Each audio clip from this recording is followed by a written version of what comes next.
Doctor Who and the Silurians, the second story of the third Doctor, is written by Malcolm Hulke and starring Jon Pertwee, Caroline John and Nicholas Courtney. So as Barry Letts took over as the producer, Spearhead from Space was shot in film. The story is first to shoot in colour studio and Derek Sherwin taking inspiration from Whoniverse. This is where they first introduce Earth creatures, the Silurians. So the story begins with two men climbing down the underground, and one of them is killed by a creature and the other escaped. So after the Doctor sings and fixed his new motorcar called Bessie, he takes it for a drive with Liz, and I just love seeing this street in 1970. So the Doctor and Liz arrived in the building that's built in a cave and met up with Brigadier, and they seem to be having trouble with power, so the Doctor figures out what's going on, and he also visited Spencer in the hospital after his friend got killed in the cave. His mind seems to be off when he drew on walls and throttling the Doctor. I was like, whoa! At least the Doctor calmed him down, so while the Doctor tries to explain to the Brigadier what he saw, the power is playing up again. Eventually the Doctor puts his sensible clothes on and he goes down to the cave and looks around the cave and sees a dinosaur. The design is fantastic for a low-budget series. As the Doctor was about to get attacked by a dinosaur, the noise seems to distract it, as the Brigadier wasn't happy that Liz didn't tell him earlier that the Doctor went in the cave. The Doctor came back to tell them about the dinosaur. Obviously Brigadier didn't believe him. As the Doctor, Brigadier and the soldiers went down to the cave, one of the soldiers gets attacked by a dinosaur. He seemed to be alright. Meanwhile there's a Silurian patrolling the field and it's pretty scary. The Doctor and Liz looked at the DNA through the microscope and that's resembling to reptile. Quinn goes to the control room to warn a Silurian that humans are coming. Poor guy in the Bond gets attacked by a claw, which traumatized his wife. So after taking his corpse away, the Doctor and Brigadier asked his wife, who's in shock, and what she saw. The moment they realise that it's still there, Liz gets attacked, so after Liz got attacked, the creature went away. The Doctor, Brigadier and unit soldiers went to see if she's alright. Luckily she's not dead, so the unit soldiers search around the field. So Quinn turned his tracker on while the Doctor and Brigadier drive in Bessie to find where the noise is coming from, and he seems to be taken away. So after looking at the footprints, Major Baker refusing to stay in hospital, the Doctor questions Quinn and advises him to let him help, but he's having none of it and asks the Doctor to leave. So back in the building where the cave is, the Doctor has a meeting with Brigadier, Dr. Lawrence and the soldiers, and Major Baker came in but ended up getting escorted back to the hospital after demanding an action.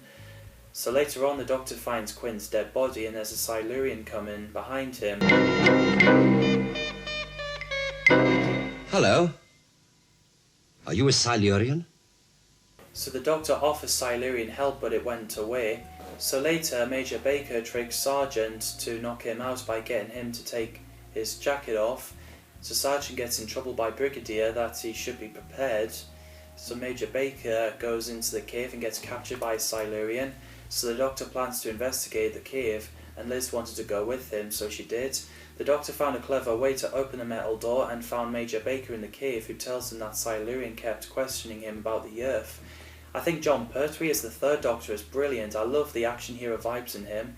Caroline John is Liz Shaw, great character. She's independent and a bit of a rebellious. And I think Nicholas Courtney is great as Brigadier. Peter Miles played Dr. Lawrence, who's in charge of Whonley Moore Nuclear Research Facility. Norman Jones played Major Norman Baker, who's a head of security and really doesn't want to stay in hospital as he wanted action in the cave.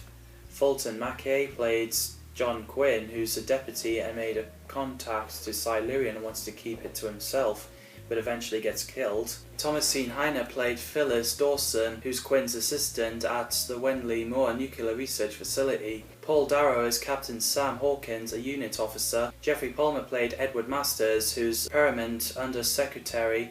Ian Talbot played a young technician, Travis. The cast did a great job.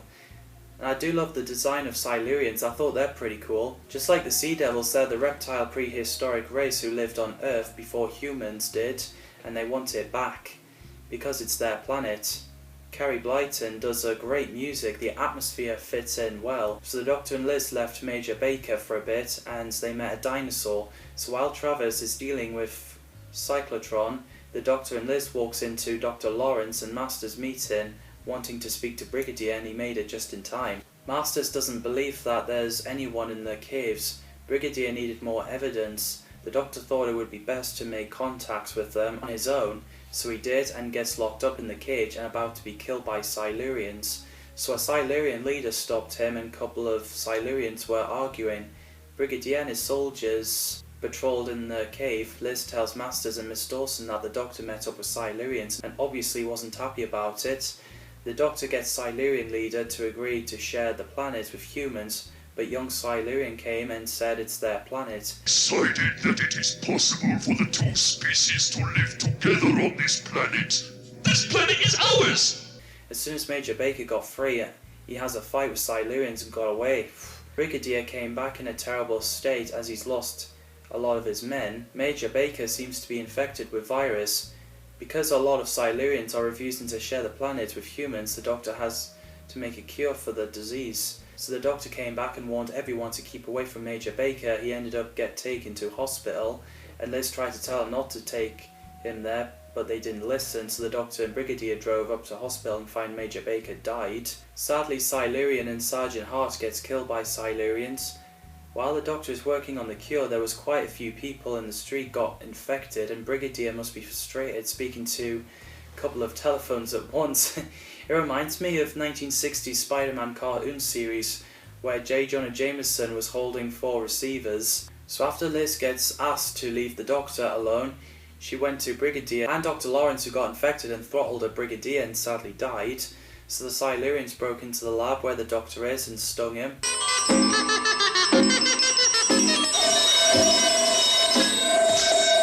So the Doctor gets taken back to the cave. Brigadier gets informed that there's no further reports. While there's a battle in the cave, the Doctor tried to reason with young Silurian. They tell the Doctor that to render the Earth uninhabitable and they need the power from the cyclotron. Sadly, they killed Hawkins as he tried to save the Brigadier. So later on, the Doctor works on the providing power to the dehibernation unit and activate the disperser.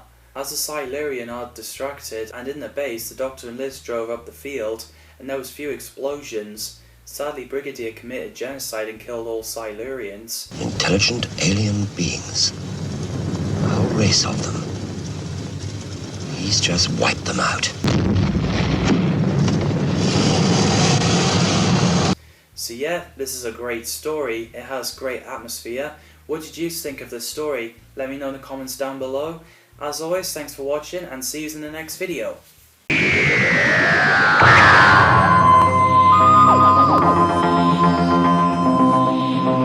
Thank you.